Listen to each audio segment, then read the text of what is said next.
अपैशुनम, ये दोष हमें परमार्थ से रहित कर देता है। तो सुना तुमने, वो ऐसा ऐसा ऐसा है, चुगली करना, ये चुगली करना। कुछ ऐसे महापुरुष जन हैं कि जिनको बड़ा आनंद आता है। कभी कभी ऐसा अवसर मिला तब लगता है कितनी रुचि से किसी की निंदा की जाती है, कितनी रुचि से बात की जाती, और बार बार उनको हटा के भगवत वार्ता करो, चुप रहो, सुनो। वो ऐसा उनको इतना सुख मिलता है मानो उनको चक्रवर्ती सम्राट पद पे अभिषेक मिल जाएगा इस बात से। देखो, अपने परमार्थ मार्ग के साधक हैं, अपनी कोई निंदा करे तो उसकी भी हमें निंदा नहीं करनी। उसके द्वारा जो हृदय में जलन होती चुपचाप सह लेना है, पर किसी की निंदा नहीं करना। कोशिश करो किसी और की निंदा आपको सुनने को ना मिले, कोशिश करो आपको अपनी निंदा सुनने को मिले।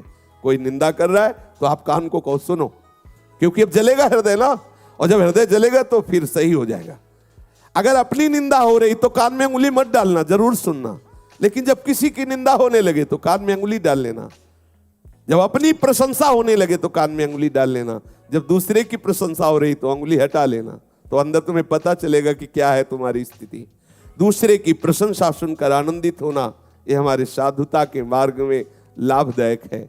अपनी प्रशंसा सुनकर के हृदय में सकुचाहट आ जाना, मैं अधम, ये कैसा, यह है परमार्थ का स्वरूप। अपनी निंदा सुनकर के आनंदित होला, देखो प्रभु ये ठीक कह रहे, ऐसा ही मैं हूं। दूसरे की निंदा जब बात हो तो कान में अंगुली डाल लो, नहीं नहीं हमें नहीं सुनना। बोलना तो है ही नहीं किसी के विषय में, पर चर्चा ही हमें दोष से युक्त कर देती है। भगवत चर्चा छूटी, जहां किसी की चर्चा तहां कोई न कोई अपराध बन जाएगा, वाणी का अपराध बन जाएगा, हम निंदा कर बैठेंगे। ये दूसरे की बातें देखी सुनी चुगली करना है, बिल्कुल ठीक नहीं है। एक दूसरे के विषय में वार्ता करना परमार्थ के हानि की बात है। जब एक दूसरे मिले तो बोधयंता परस्परम, भगवत चर्चा करें। श्री स्वामिनी जी के रूप गुण का, उनकी लीला का, उनके हास परिहास का वर्णन करके हम अपने मन को निर्मल करें, आह्लादित करें। ये चुगली करना ठीक नहीं है। शास्त्र आदेश करता है कि ये जो चुगली करने का स्वभाव, इसे छोड़ो, क्योंकि इसके छोड़ने से आपका हृदय निर्मल होगा। ये वो सद्गुण हैं जो भगवान को अधीन कर लेते हैं। हमें किसी के विषय में नहीं बोलना, यहां तक कि अपने को सता रहा हो तो धर्म कहता है कि उसका भी परिचय मत बताओ। ये बड़ा सूक्ष्म विषय धर्म का है। जब धर्म स्वरूप बैल को जब परीक्षित जी ने देखा कि उसके चरण टूट गए हैं, तीनों एक चरण से चल रहा है और एक पुरुष प्रहार भी कर रहा है, पूछा बैल से जो धर्म रूप में था कि आपको दंड कौन दे रहा है।